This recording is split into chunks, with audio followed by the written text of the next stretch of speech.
जिन फोटा पेश कंदुसि तो तोखे ॾिसंदे थियो वेसो तोखे ॾिसंदे थियो वेसो ॼाणे ख़ुदा सुध जीअंदी सदा सुध जीअंदी सदा तव्हांजी तारीख़ जी गूंज में जीअं सुल्तान महाज जो बहादुर चेयरमैन मोहतरम सलमान खान कुरैशी था।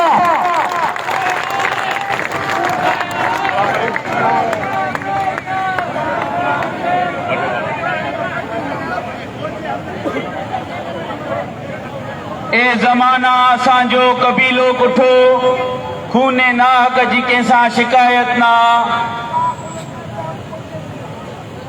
जिए सिंध जिए साईं GM सैयद जिए शहीद बाबा बशीर खान।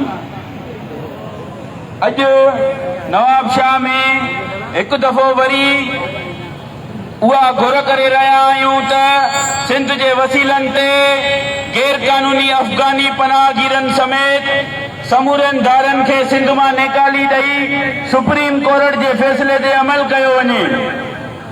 मुंहिंजी सिंध जा वारसो पुरअमन सियासी जिदोजहद जी ताक़त सां सिंध जो वजूद धारियुनि जी लोथ खिलाफ़ सिंध जी हर नंढे वॾे शहर में तारीख़ी जिदोजहद जी शुरूआत करे छॾी आहे।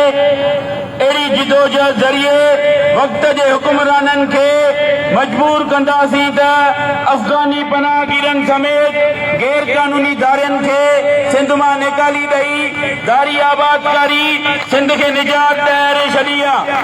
तंहिं करे सखर खां पोइ अॼु नवाब शाह में सभई हथ मथे करे चओ त गो अफ़गानी गो।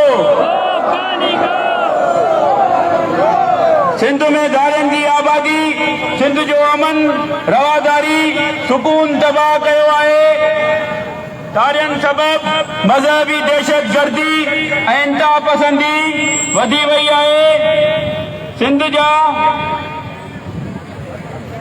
पढ़िया लिखिया नौजवान खुदकुशियूं करे रहिया आहिनि पर अफ़गानी पनाहगीरनि ऐं ॿियनि गैर कानूनी धारियुनि खे सिंध जे डोमिसाइल ते नौकरियूं ॾिनियूं पियूं वञनि जेका हुक्मराननि जी न हली आहे।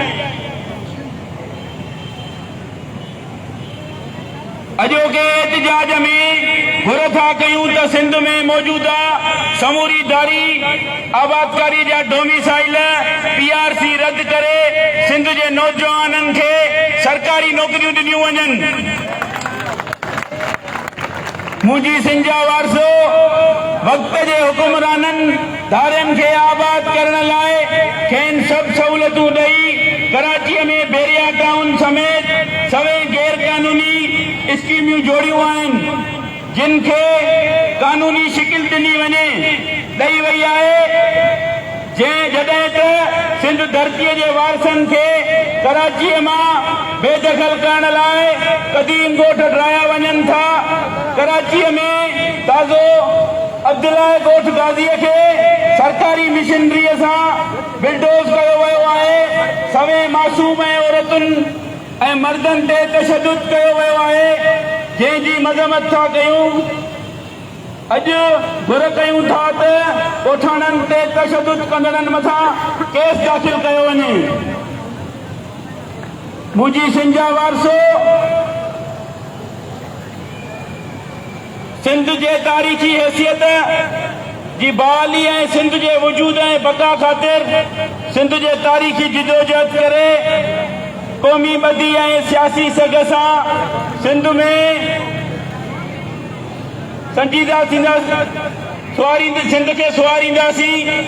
हाणे वरी 29 जुलाई ते हैदराबाद में क़ौमी कॉन्फ्रेंस ऐं सिंध जे कॉमपरस्तनि अदीबनि दानिश्वरनि जी सलाह सां कराची समेत सॼी सिंध में रेबरेशन साईं GM सैयद जी फिक्र जी रोशनीअ हेठि जेका शहीद बाबा असांखे अदम तशद्दुद जी वाट ॾेखारे वियो आहे उन ते हली करे हिकु भेरो वरी ॿीहर पंहिंजे शहर कराचीअ में गॾु थी करे इहा नारो हणंदासीं त हीअ सिंध असांजी आहे। इन जा मालिक ऐं वारिस असां सिंधी आहियूं ॿियो केर बि न आहे।